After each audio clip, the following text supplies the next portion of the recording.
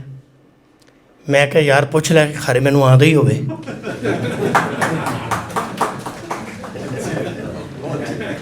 کوکب صاحب آپ نے بتایا نہیں کہ پھر اس نے 100 روپے والا سوال پوچھا کہ نہیں. بہت شکریہ. ہمارے اگلے مہمان مقرر ڈاکٹر طارق شریف زادہ سیرت اسکالر ہیں. آپ انہیں مختلف چینلز اور مختلف اداروں میں سنتے رہتے ہیں، علمی گفتگو کرتے ہیں. بہت علم اور ادب سے ان کا بہت گہرا تعلق ہے. میں آپ کی پرزور تالیوں میں دعوت دیتی ہوں ڈاکٹر طارق شریف زادہ صاحب کو.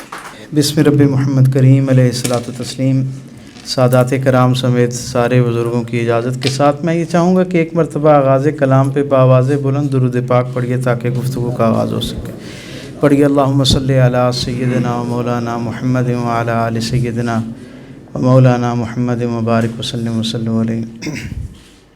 ناصر بشیر صاحب، نوید چودھری صاحب، نجم صاحب، ساجد صاحب، میرے خیال میں یہاں ہال کے اندر جتنی کرسیاں ہیں ان پہ بیٹھے جتنے احباب ہیں تقریباً 90% کے نام یہاں پکارے جا سکتے ہیں، اس نسبت سے کہ ایک تو میری ان سب سے ذاتی محبت ہے، دوسرا یہ کہ یہ سارے اپنے اپنے شعبے میں ایسے نامور اور منفرد لوگ ہیں کہ ان کا نام لیا جانا گویا ان کے استحقاق کا حصہ ہے.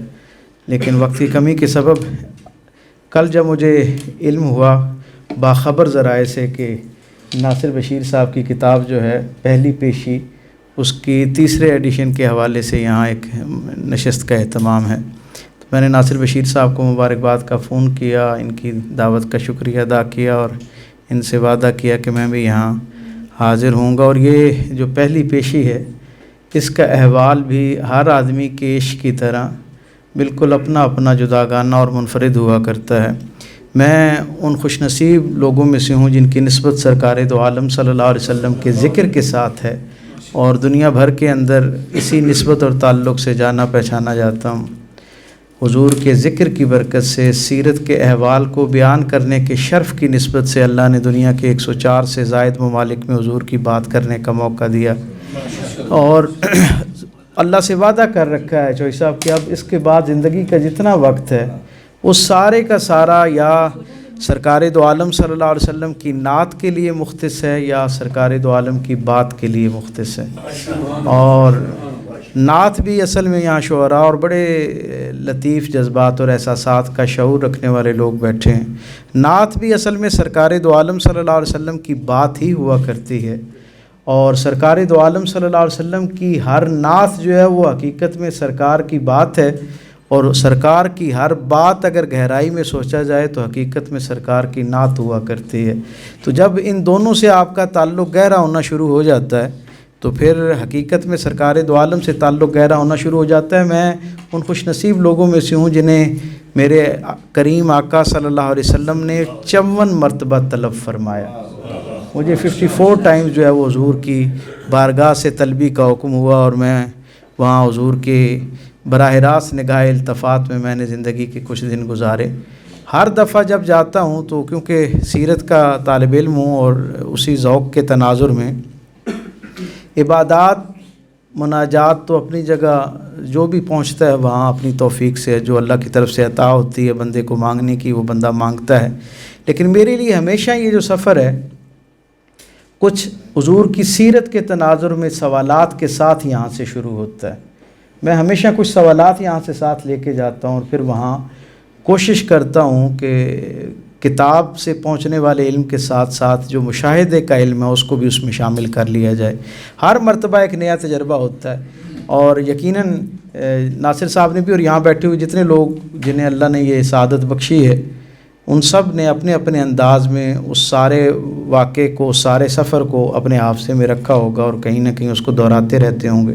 مجھے کیونکہ بہت تواتر سے اس پہ بات کرنے کا موقع ملتا ہے تو اختصار کے ساتھ بس ایک منظر نامہ اس میں آپ سب لوگوں کو شریک کر کے پھر جو ہے وہ آپ سے دعا کی درخواست کرتا ہوں. پہلی بات تو یہ کہ جب میں پہلی دفعہ وہاں گیا تو میں کراچی میں تھا، اور مجھے اس سے پہلے میں کوئی 51-52 ملک جو ہے وہ اپنے والد کے خرچ پر دیکھ چکا تھا. میں ان خوش نصیب لوگوں میں سے ہوں جنہیں ان کے والد نے بڑے لاڈ اور مان کے ساتھ دنیا گھمائی اور دکھائی. اور ظاہر ہے کیونکہ پس منظر ایک پیر خانے کا تھا تو جہاں بھی جانا ہوتا وہاں کے جو مسلم مشاہیر ہیں ان کے حوالے سے جاننے کا ایک ذوق اور شوق رہتا تھا. تو اچانک کچھ عارضہ ہوا دل کا اور ہاسپٹلائز ہونا پڑا کراچی میں. تو آپ سب جانتے ہیں، آپ میں سے اکثر اس بات سے واقف ہیں کہ میرا ہوم ٹاؤن چکوال ہے، رہتا میں لاہور اور اسلام آباد میں ہوں. لیکن ہوا یہ کہ میرے ایک کزن جو وہاں پر آرمی میں ڈیوٹی کر رہا تھا وہ مجھے عیادت کے لیے آیا، جیسے رشتہ داروں میں کوئی پوچھنے کے لیے آتا ہے. تو وہ بڑی جلدی میں تھا، تو میں نے اسے کہا کہ تم اتنی عجلت میں کیوں ہو؟ تو اس نے کہا یار اصل میں بات یہ ہے کہ آج رات کو میں یہاں سے عمرے کے لیے جا رہا ہوں. بس وہ تو اتنا کہہ کے چلا گیا، اور پھر میرے دل اور دماغ کی جو ساری توجہ ہے وہ اس سفر پہ ہو گئی کہ جو یہ ابھی ایک مجھے الارم ملا آج سے 1-1.5 دن پہلے، یہ الارم اگر دوسری دفعہ ملا اور مجھے بتانے کا وقت بھی نہ ملا کہ مجھے دوسرا الارم مل گیا ہے تو یہ سفر جو ہے اس سے تو محرومی رہ جائے گی. سو وہیں سے مناجات جو سراپا دعا ہونا شروع ہو گئیں کیفیات، اور اللہ نے ایسے اسباب پیدا کیے کہ ٹھیک 3 دن کے بعد سرکار دو عالم صلی اللہ علیہ وسلم کی اس مقدس سرزمین پہ جو ہے وہ میں سانس لے رہا تھا، اور ان کی گویا قربت کی جو مہک ہے اس سے مستفید ہو رہا تھا. میں جب واپس آیا تو مجھ سے کسی نے پوچھا کہ آپ کے سفر کا کیا حال رہا، تو میں نے بتایا کہ جی میرا جو پہلا تجربہ ہے وہ یہ ہے کہ وہی جو کم و بیش آپ سب کا تجربہ ہے کہ مکہ اور مدینہ دونوں کی فضا جو ہے ظاہری طور پہ خطہ ایک ہے، لیکن جیسے اس فضا میں فرق ہے اسی طرح وہاں کے لوگوں کے مزاج میں بھی فرق ہے. مثلا مکے میں اگر کسی شخص نے مجھے ٹھوکر مار دی ہے تو میری جان بخشی اس وقت تک ممکن نہیں ہے جب تک میں اس سے معذرت نہ کر لوں، اور مدینے میں اگر مجھ سے کسی کو ٹھوکر پہنچ گئی ہے تو میرے معذرت کے الفاظ ادا کرنے سے پہلے اس کی طرف سے اس کی پوری باڈی لینگویج سے گویا بولتے ہوئے وہ اپنی معذرت جو ہے وہ میرے سامنے پیش کر رہا ہوتا ہے. تو مدینے کا وہ جو جمال ہے وہ سرکار دو عالم صلی اللہ علیہ وسلم کے وہ جو قرب کی انسیت ہے اور اس کی برکت ہے. میں ویسے بھی یہ کہا کرتا ہوں کہ جہاں بھی کہیں اللہ والا ہوتا ہے اس شہر اس خطے آبادی میں رہنے والے لوگوں پر اس اللہ والے کے مزاج کی جو خاص خصوصیات ہوا کرتی ہیں ان کا اثر آنا شروع ہو جاتا ہے. یہ جو لاہور کے رہنے والوں کو زندہ دلاں کہتے ہیں نا، اور ان کے مزاج میں جو ایک قربت ایک کشادگی پائی جاتی ہے اور سخاوت پائی جاتی ہے اور دسترخوان پایا جاتا ہے، اس میں کہیں نہ کہیں ان کے اپنی ذاتی شعور کے ساتھ ساتھ ان کے والدین کی تربیت کے ساتھ ساتھ حضور سیدی فیض عالم حضرت داتا گنج بخش رحمۃ اللہ تعالیٰ علیہ کا فیض بھی شامل ہے، جس کی وجہ سے لوگوں کی طبیعت میں اور دسترخوانوں میں اتنی کشادگی پائی جاتی ہے. دوسرا ایک احوال، مجھے 5 مرتبہ بالاہتمام حضور کا جو ہجرت کا راستہ ہے اس سے سفر کرنے کا موقع ملا.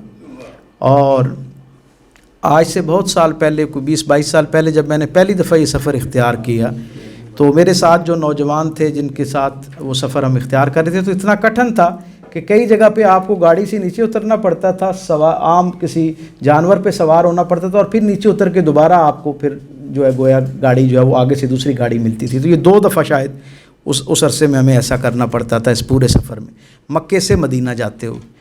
سو اس سفر میں تھے تو جب ایک ہلی ایریا بھی اس میں آتا ہے، اس سے جب ہم گزر رہے تھے تو میں نے اپنے دوستوں کو کہا کہ کم و بیش یہ مقام ایسا ہے جو سیرت کے ایک طالب علم کے طور پہ جس کے بارے میں میرا وجدان یہ کہتا ہے کہ یہاں ایک حضور جب اس وادی میں پہنچے تھے، اس پہاڑیوں کا یہ جو ایک سلسلہ ہے اس میں سے نکلنے کے بعد، تو اس کے بائیں طرف جاتے ہوئے ایک اونٹوں کا ریوڑ تھا. سرکار وہاں گئے اور حضور نے اپنے سفر کا رخ تبدیل کیا، اس ریوڑ کے پاس پہنچے، وہاں سے اونٹنی کا دودھ پیا اور کچھ کھجوریں طلب فرمائیں، اور پھر ان کے رزق اور اولاد کی برکت کے لیے سرکار نے دعا فرمائی. میں اتنی بات کہہ ہی رہا تھا اور جیپ جو ہے وہ چل رہی تھی کہ اچانک ہماری بائیں طرف نظر پڑی اور ہم نے دیکھا کہ کچھ اونٹنیاں جو ہیں وہ وہاں پہ چل رہی ہیں. ایک چراگاہ سی ہے. ہم نے بھی اپنی جیپس کو اس طرف موڑ دیا. 3-4 گاڑیوں میں جو ہمارے ساتھ دوست تھے ہم وہاں نیچے اترے.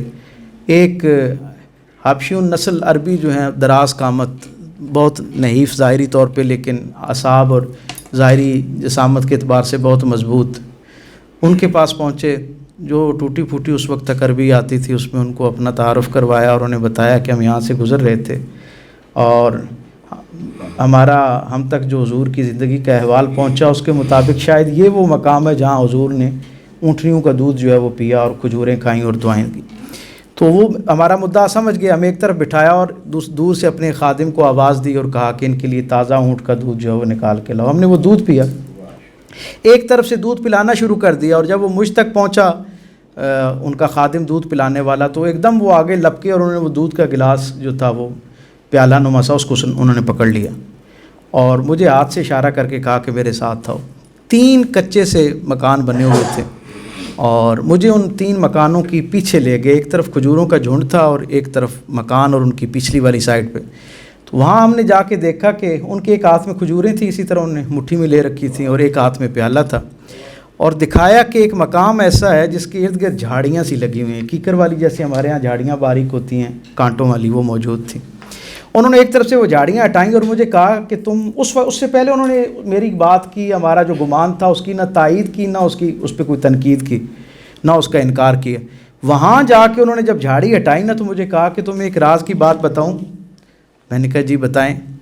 انہوں نے کہا کہ یہ جو چبوترا کوئی 2-2.5 فٹ اونچا ہے زمین سے اور مٹی کے لیپ سے اس کو پورا ایک بڑا خوبصورت کر کے متعین کیا گیا ہے, یہ وہ مقام تھا جہاں پر سرکار دو عالم صلی اللہ علیہ وسلم کو میرے جد امجد نے کھجوریں اور دودھ پیش کیا تھا.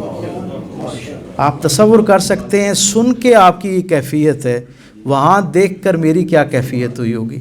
انہوں نے مجھے کہا کہ یہاں اوپر آؤ اور یہاں آ کے پھر مٹی کے اندر انہوں نے باقاعدہ ایک پختہ کر کے گویا ایک لکیر سی لگائی ہوئی تھی گاڑی سے کہ یہ گویا وہ دائرہ ہے جہاں حضور نے تشریف فرما ہوئے. آپ سمجھ سکتے ہیں کہ ہم میں سے کوئی کتنا ہی بے باک ہو, کتنا ہی بے علم ہو, لیکن ہماری گڑتی میں سرکار دو عالم کے ادب کی ایک ایسی کیفیت ہماری ماؤں نے ڈال رکھی ہوتی ہے کہ ہماری کیسے جرت ہو سکتی تھی کہ ہم اس کے اوپر بیٹھتے یا اس کے قریب جاتے. بس ادب سے اس کو دیکھا, اسے چوما, اپنے لیے اور رسول رحمت کی محبت میں مہکتے ہوئے سارے دلوں کے لیے دعا کی کہ اللہ سب کو اسی طرح کی بار بار ادب والی, آثار والی اور کیفیات والی حاضری عطا فرمائے. میری بہت دعائیں اور نیک تمنائیں ناصر بشیر صاحب کے لیے. اللہ ان کو ایک مرتبہ پھر بار بار اسی طرح کی کیفیات سے بھرپور حاضری عطا فرمائے. یہ ہر مرتبہ وہاں کے کچھ نئے اور منفرد احوال ان میں ہمیں شریک کریں, کچھ منفرد رازوں میں ہمیں شریک کریں. آپ سب کی توجہ کا بہت شکریہ. بہت شکریہ سر. حاضرین محفل, یہ پہلی پیشی میں سے میں ناصر صاحب کے احساسات آپ کے ساتھ شیئر کرنا چاہوں گی. مسجد قبلتین سے ہماری بس چلی تو احد کے میدان میں جا رکی. احد کا پہاڑ نہایت پرشکو دکھائی دے رہا تھا. میں سوچ رہا تھا کہ پہاڑوں کے سینوں میں ہمیشہ سے قیمتی چیزیں رہی ہیں. یہ کیسا عظیم پہاڑ ہے کہ اس نے ہمارے نبی کو دیکھا ہے, ان کے چاہنے والوں کے قدموں کو چھوا ہے. ان کے سینے میں سونے چاندی سے بھی زیادہ قیمتی یادیں اور باتیں ہیں, لیکن آج تک کوئی ایسا کانکن پیدا نہیں ہوا جو اس عظیم پہاڑ کا سینہ چیر کر اس کے اندر چھپی ہوئی یادیں اور باتیں باہر نکال سکے. یہ تو احد کا پہاڑ ہے.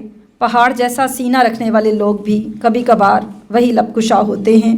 وہ سب کچھ اپنے اندر سمیٹ کر رکھتے ہیں, کسی کو احساس نہیں ہونے دیتے کہ کب ان کے سینے میں دکھ کا الاؤ روشن ہوا اور کب یہ الاؤ خوشیوں کی پھل جڑی بن گیا.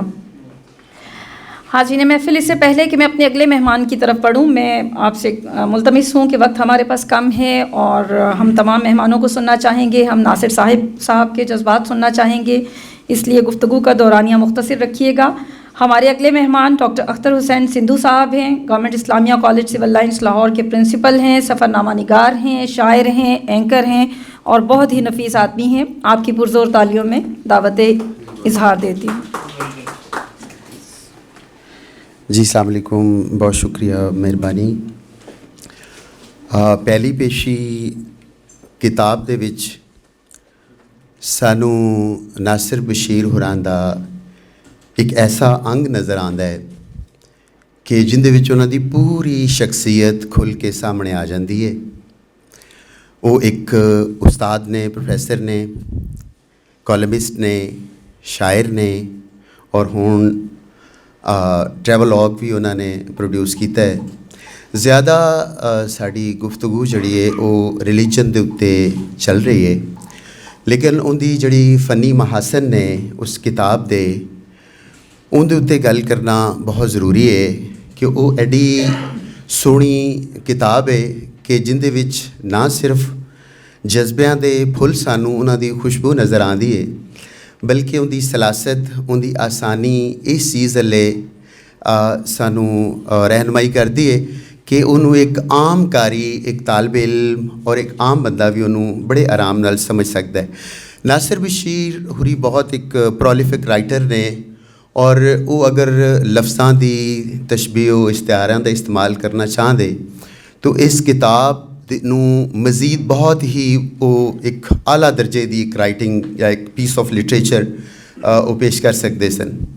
ਲੇਕਿਨ ਉਹਨਾਂ ਨੇ ਆਪਣੇ ਜਜ਼ਬਾਤ, ਜਿਵੇਂ ਉਹਨਾਂ ਦੇ ਇੱਕ ਸੁੱਚੇ, ਸੱਚੇ ਅਤੇ ਬੜੇ ਆਸਾਨ ਔਰ ਟਰਾਂਸਪੇਰੈਂਟ ਫੀਲਿੰਗਸ ਨੇ, ਉਹਨਾਂ ਨੇ ਲਫ਼ਜ਼ਾਂ ਨੂੰ ਵੀ ਉਸੇ ਤਰ੍ਹਾਂ ਰੱਖਿਆ। ਉਹਨਾਂ ਨੇ ਲਫ਼ਜ਼ਾਂ ਨੂੰ ਵੀ ਇਸੇ ਤਰ੍ਹਾਂ ਕਿਤਾਬ ਦੇ ਤਰਤੀਬ ਦਿੱਤਾ ਕਿ ਜੇ ਉਹ ਡਰਾਈਵਰ ਦੇ ਨਾਲ ਬੱਸ ਦੇ ਵਿੱਚ ਸਫ਼ਰ ਕਰਕੇ ਬੈਠੇ ਹੋਏ ਨੇ, ਜਿਹੜਾ ਡਰਾਈਵਰ ਬੱਸ ਮੱਕੇ ਤੋਂ ਮਦੀਨੇ ਚਲਾ ਰਿਹਾ, ਅਤੇ ਉਹਦੀ ਗੁਫ਼ਤਗੂ ਨੂੰ ਵੀ ਉਹ ਇਸੇ ਤਰ੍ਹਾਂ ਹੀ ਕਰ ਰਹੇ ਨੇ ਕਿ ਜਿਵੇਂ ਇੱਕ ਸਾਡੀ ਰਹਿਤਲ ਦੇ ਵਿੱਚ ਔਰ ਸਾਡੀ ਇੱਕ ਆਮ ਜ਼ਿੰਦਗੀ ਦੇ ਵਿੱਚ ਇੱਕ ਚੱਲ ਰਹੀ ਹੈ। ਜੇ ਉਹ ਆਪਣੇ ਫੈਮਿਲੀ ਦੇ ਨਾਲ ਨੇ ਜਾਂ ਉਹਨਾਂ ਨੂੰ ਆਪਣੇ ਇੱਕ ਕੁਲੀਗ ਦਿਆਲ ਸਿੰਘ ਕਾਲਜ ਦੇ ਪ੍ਰੋਫੈਸਰ ਮਿਲ ਗਏ ਨੇ, ਅਤੇ ਉਹਨਾਂ ਨਾਲ ਵੀ ਉਹਨਾਂ ਦੀ ਗੁਫ਼ਤਗੂ ਜਿਹੜੀ ਹੈ ਉਹ ਇੱਕ ਐਕਡੈਮਿਕ ਜਿਹੜਾ ਇੱਕ ਇਨਵਾਇਰਮੈਂਟ ਹੈਗਾ ਜਾਂ ਉਹਦੇ ਇੱਕ ਐਥੋਸ ਨੇ, ਉਹਨਾਂ ਨੂੰ ਸਾਹਮਣੇ ਰੱਖਦੇ ਹੋਇਆਂ ਉਹਨਾਂ ਨੂੰ ਉਸ ਤਰਤੀਬ ਦਿੱਤਾ ਹੈ। ਔਰ ਜਿਸ ਵੇਲੇ ਉਹ ਰੋਜ਼ਾ ਰਸੂਲ ਦਾ ਨਜ਼ਰ ਆਉਂਦਾ ਉਹਨਾਂ ਨੂੰ, ਅਤੇ ਉਸ ਵੇਲੇ ਫਿਰ ਜਿਹੜੀ ਉਹ ਗੁਫ਼ਤਗੂ ਕਰਦੇ ਨੇ, ਔਰ ਜਿਸ ਤਰ੍ਹਾਂ ਜਬ ਮਸਜਿਦ ਨਬਵੀ ਕੇ ਮੀਨਾਰ ਨਜ਼ਰ ਆਏ, ਔਰ ਉਹ ਇੰਨੀ ਖੂਬਸੂਰਤੀ ਅੰਦਾਜ਼ ਨਾਲ ਲੱਗਦਾ ਹੈ ਕਿ ਇੱਕ ਉਹ ਇਨਸਾਨ ਜਿੰਦੇ 'ਚ ਇੱਕ ਤਜੱਸੁਸ ਹੈ, ਇੱਕ ਜੁਸਤਜੂ ਹੈ, ਇੱਕ ਡੈਕੋਰਮ ਹੈ, ਇੱਕ ਜੁਰਤ ਇਜ਼ਹਾਰ ਹੈ, ਸਲੀਕਾ ਇਜ਼ਹਾਰ ਦਾ ਉਹਨੂੰ ਇੱਕ ਜਾਂਚ ਹੈ। ਉਹਨੂੰ ਪਤਾ ਹੈ ਕਿ ਜਜ਼ਬਾਤ ਨੂੰ ਕਿਸ ਤਰ੍ਹਾਂ ਲਿਖਣਾ ਹੈ, ਕਿਸ ਤਰ੍ਹਾਂ ਜਿੱਥੇ ਮਜ਼ਹਬ ਆਉਂਦਾ ਹੈ ਉੱਥੇ ਉਹ ਆਪਣੇ ਜਜ਼ਬਾਤ ਅਤੇ ਲਫ਼ਜ਼ਾਂ ਦੀ ਕਿਤਨੀ ਪਾਕੀਜ਼ਗੀ ਨੂੰ ਰੱਖਦੇ ਨੇ, ਕਿਉਂਕਿ ਮਜ਼ਹਬ 'ਤੇ ਲਿਖਣਾ ਸਭ ਤੋਂ ਜ਼ਿਆਦਾ ਮੁਸ਼ਕਿਲ ਕੰਮ ਹੈ। ਔਰ ਬੜੇ ਵੱਡੇ ਰਾਈਟਰ ਜਿਹੜੇ ਨੇ ਉਹ ਉਹਦੇ ਵਿੱਚ ਮਾਰ ਖਾਂਦੇ ਹੋਏ ਨਜ਼ਰ ਆਉਂਦੇ। ਗੋ ਅਸੀਂ